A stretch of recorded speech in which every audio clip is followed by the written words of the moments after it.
ಕರ್ನಾಟಕದಲ್ಲಿ ಕಾಂಗ್ರೆಸ್ ಸರ್ಕಾರ 2.5 ವರ್ಷಗಳನ್ನು ಪೂರೈಸಿದೆ.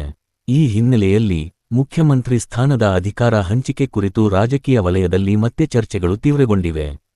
ಸಚಿವರು ಮತ್ತು ಶಾಸಕರು ಸಿದ್ದರಾಮಯ್ಯ ಪರ ಮತ್ತು ಉಪಮುಖ್ಯಮಂತ್ರಿ ಡಿ. ಕೆ. ಶಿವಕುಮಾರ್ ಪರ ಹೇಳಿಕೆಗಳನ್ನು ನೀಡುತ್ತಿದ್ದಾರೆ. ಡಿ. ಕೆ.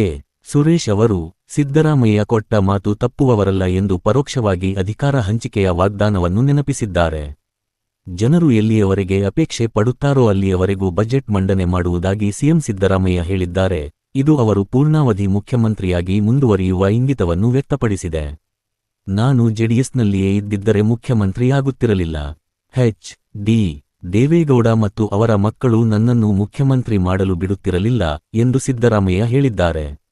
ಸರ್ಕಾರದ 2.5 ವರ್ಷದ ದಿನವೇ ಸಿದ್ದರಾಮಯ್ಯ ಅವರು 20ನೇ ಬಾರಿಗೆ ಚಾಮರಾಜನಗರಕ್ಕೆ ಭೇಟಿ ನೀಡಿದ್ದಾರೆ.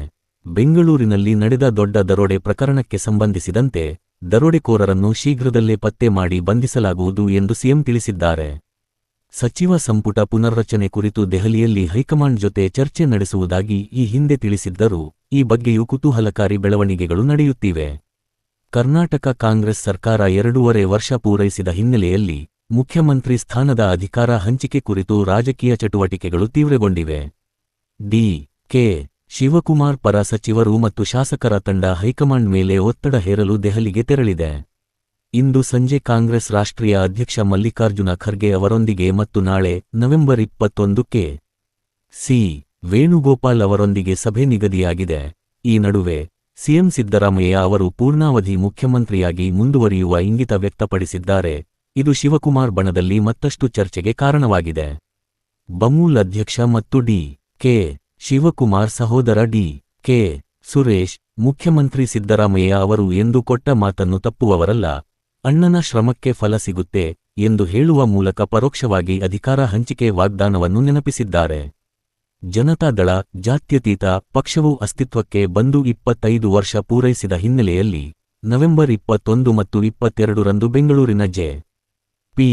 ಭವನ ಮತ್ತು ಮೈಸೂರು ಸೇರಿದಂತೆ ರಾಜ್ಯಾದ್ಯಂತ ವಿವಿಧ ಕಾರ್ಯಕ್ರಮಗಳನ್ನು ಆಯೋಜಿಸಲಾಗಿದೆ.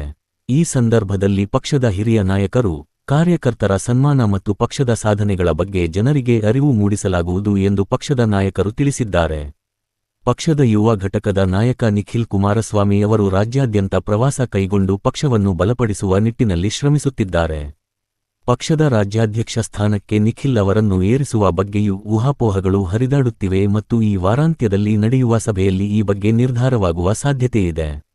ರಾಜ್ಯ ಸರ್ಕಾರದ 613 ಕೋಟಿ ರೂಪಾಯಿ ವೆಚ್ಚದ ಯಾಂತ್ರಿಕ ರಸ್ತೆ ಸ್ವೀಪಿಂಗ್ ಯಂತ್ರಗಳ ಗುತ್ತಿಗೆ ನಿರ್ಧಾರದಲ್ಲಿ ಕಮಿಷನ್ ಹಗರಣ ನಡೆದಿದೆ ಎಂದು ನಿಖಿಲ್ ಕುಮಾರಸ್ವಾಮಿ ಗಂಭೀರ ಆರೋಪ ಮಾಡಿದ್ದಾರೆ.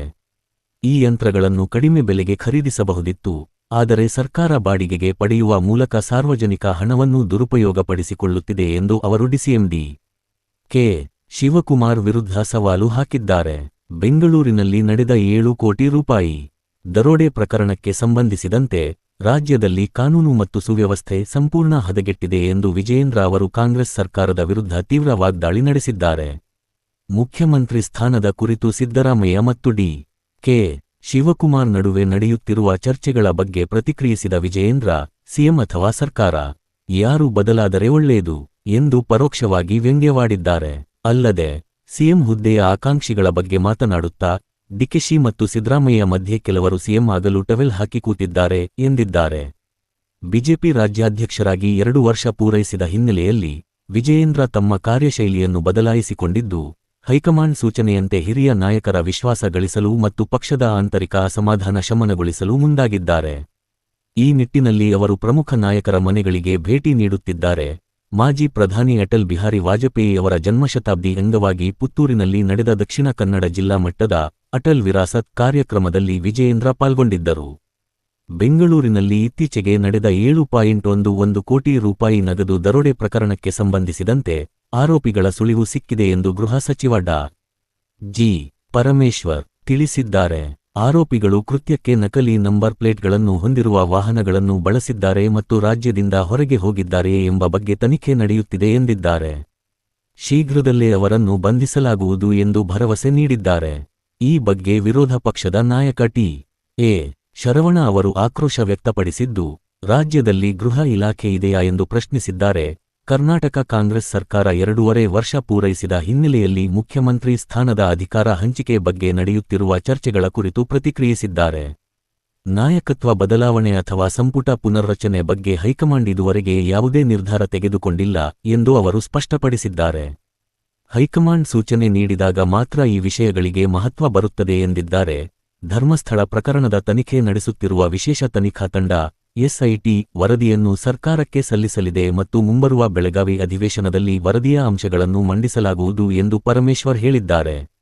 ಪ್ರಧಾನಿ ನರೇಂದ್ರ ಮೋದಿ ಅವರ ಭಾಷಣವನ್ನು ಶ್ಲಾಘಿಸಿದ ಕಾಂಗ್ರೆಸ್ ಸಂಸದ ಶಶಿ ತರೂರ್ ಮತ್ತೆ ಪಕ್ಷದ ನಾಯಕರ ಕೆಂಗಣ್ಣಿಗೆ ಗುರಿಯಾಗಿದ್ದಾರೆ. ನೀವು ಬಿಜೆಪಿಗೆ ಸೇರಬಹುದಲ್ಲ, ಯಾಕೆ ಕಾಂಗ್ರೆಸ್ನಲ್ಲಿಯೇ ಇದ್ದೀರಿ ಎಂದು ಪಕ್ಷದ ನಾಯಕರು ಪ್ರಶ್ನಿಸಿದ್ದಾರೆ. ಮಳೆಯಿಂದ ಉಂಟಾದ ಹಾನಿ ಮತ್ತು ಪರಿಹಾರದ ಅಗತ್ಯದ ಬಗ್ಗೆ ಸಿಎಂ ಸಿದ್ದರಾಮಯ್ಯ ಅವರು ಪ್ರಧಾನಿ ಮೋದಿ ಅವರಿಗೆ ಮನವರಿಕೆ ಮಾಡಿಕೊಟ್ಟಿದ್ದಾರೆ.